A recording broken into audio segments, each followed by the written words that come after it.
maxkamadda darajada koowaad ee gobolka Bari ee Puntland ayaa maanta waxa la horgeeyay eesnayaal loo haystay dilkii Boosaaso loo geystay 11kii bishan ganacsiga Salaad Cabdi Cukaash oo agaasimo guud ka ahaa shirkadda ganacsiga ee lagu magacaabo Horseed. Ragga dilkaasi loo haysto ayaa waxa maxkamadda darajada koowaad ee gobolka Bari ay maanta ku riday xukun dil ah. Waa kan xeerlaha guud ee maxkamadda darajada koowaad ee gobolka Bari oo sharaxaya qaabka uu maanta xukunkani u dhacay. maanta taariikhdu tahay 17 bishii labaad 2019 maxkamaddu waxay u fariisatay dhageysiga garmaqalka eedaysanayaasha maxkamadda hortooda la keenay kuwaasoo ku eedaysnaa qodobada xafiiska xeeraanta ku soo eedeeyay oo ah 485 iyo 433 xeerka ciqaabta Soomaaliyeed تدواتني يكو عيدها بقول سديتني بقول تدواتني سديت هي بقول تدواتني سجال غضب كوح ويان أفر بقول صدني أفر وحكوا حيران أنتو إيدي سكوسو درصدي عيدا صدني صدح هذه سورة بعيدة قبل عيدا حد بقى maxkamaddu iyadoo dhowraysa ka soo qaybgalka eedaysanayaasha iyo xafiiska xeeraanta iyo dhinacyada ay khusayso dacwadda dhamaanshaha garsoorka iyo kaaliyaha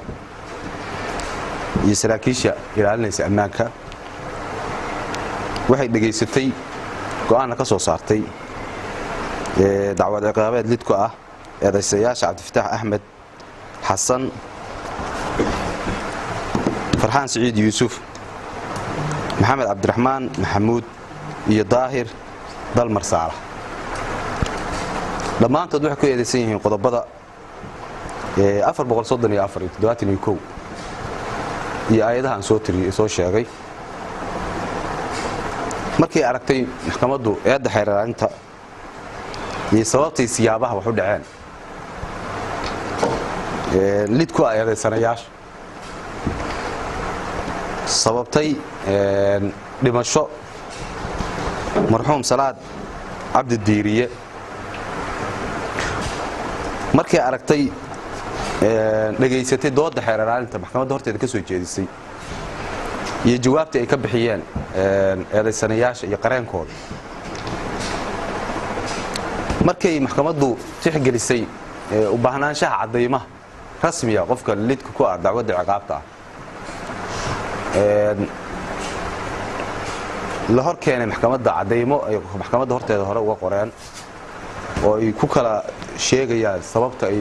dambiga ay ku jiraan iyo sida uu ahaa markii maxkamadda la hor keenay dhibanayaal ay ka qaateen moobilo kuwaasoo u isticmaalay hub sida qoriga maxkamadda la hor keenay kaga furteen iyadoo lala xirinayo marxuumkin inay ku dileen qoriga maxkamadda horteeda la keenay markii maxkamaddu aragtay agabkii ay wax ku dileen maxkamadda la hor keenay oo ah qori AK47 oo 25 xabba ay ku jirto iyadoo la sheegay inay markii hore 27 ku jireen labana ay ka dhacday laba xabba ay ka dhacday maxkamaddu waxay ka qaadatay go'aankan waxay wada jir maxkamaddu ugu xukuntay afarta eedaysana maxkamadda hortaagan Cabdifataax Axmed Xasan Farxaan Saciid Yuusuf Maxamed Cabdiraxmaan Maxamuud iyo daahir dalmar saalax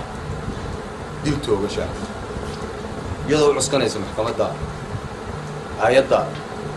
33 ee suuratul maa'ida waxa maxkamadda horteeda ka furan qaadasho rafcan 30 gudahood billahi tawfiiq Salmaan Ogo magaalada Boosaaso.